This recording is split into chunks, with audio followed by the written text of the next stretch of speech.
Hi all Bigg Boss ரசிகர்களே and follow யோல subscribe பண்ணிட்டு இருக்க நல்லுள்ளங்களே. ஓகே, இந்த ஃப்ரீஸ் டாஸ்க் ஆரம்பிச்சிருச்சு. ஃபேமிலி டாஸ்க் பிக் பாஸ் என்ன சொல்லிட்டாருன்னா, ஃப்ரீஸ் ஆகாது, அப்படியே நீங்க வந்தாலும் லைனா நிக்கணும், டாஸ்க் முடிச்சுட்டு தான் பார்க்கணும்னு. ஃபர்ஸ்ட் ஆர்ஆர் சாங் வந்த உடனே ரொம்ப எமோட் ஆனவங்க வந்து கனி அண்ட் தென் சாண்ட்ரா தான். கனி ரொம்ப எழுதிட்டாங்க.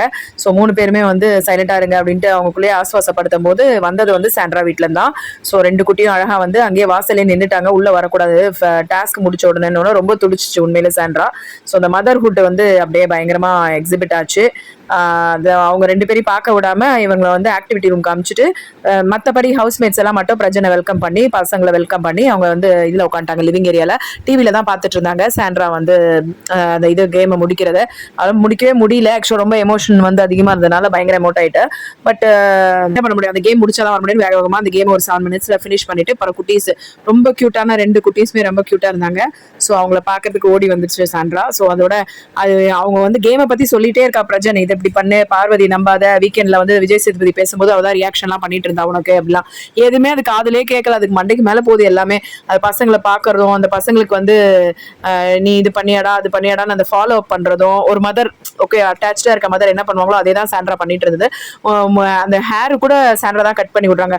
அதே மாதிரி ஹேர் கட் பண்ணி விடுறதுல இருந்து சாப்பிடல, ஒரு பொண்ணு காரமா இருக்கு பிரியாணின்னு வெளியில கொடுத்த பிரியாணி சாப்பிடல. அப்புறம் வந்து கனி உடனே ஓடி போய் காலிஃபிளவர்லாம் 65 பண்ணி எல்லாருக்கும் கொண்டு வந்து கொடுக்கறது ஓடிட்டாங்க.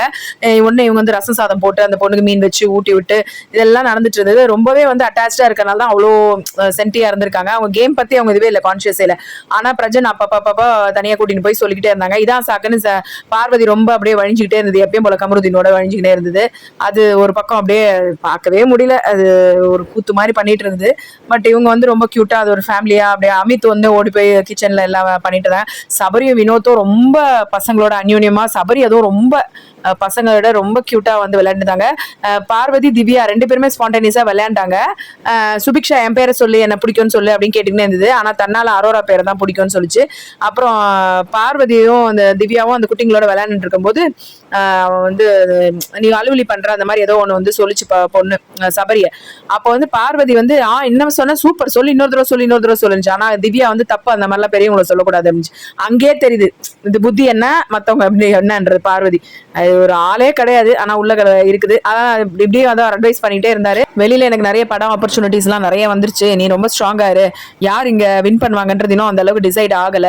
ஸோ அதனால உனக்கு நிறைய சான்சஸ் இருக்கு, நீ நல்லா அப்ல வந்த அதுக்கப்புறம் அப்படியே டவுன் ஆயிட்டா நான் போனதுக்கு அப்புறம் வந்து திவ்யா மேல எந்த தப்பும் இல்லை, கனி மேல எந்த தப்பும் இல்லை அப்படின்னு சொல்லி அவர் அட்வைஸ் பண்ணிட்டே இருந்தாரு. ஸோ இப்படியாக நடந்துட்டு இருக்கு. சேனல் கொஞ்சம் சப்ஸ்கிரைப் பண்ணி சப்போர்ட் பண்ணுங்க ஃப்ரெண்ட்ஸ். லைவா நிறைய ஷேர் பண்ண உதவியா இருக்கும். தேங்க்யூ.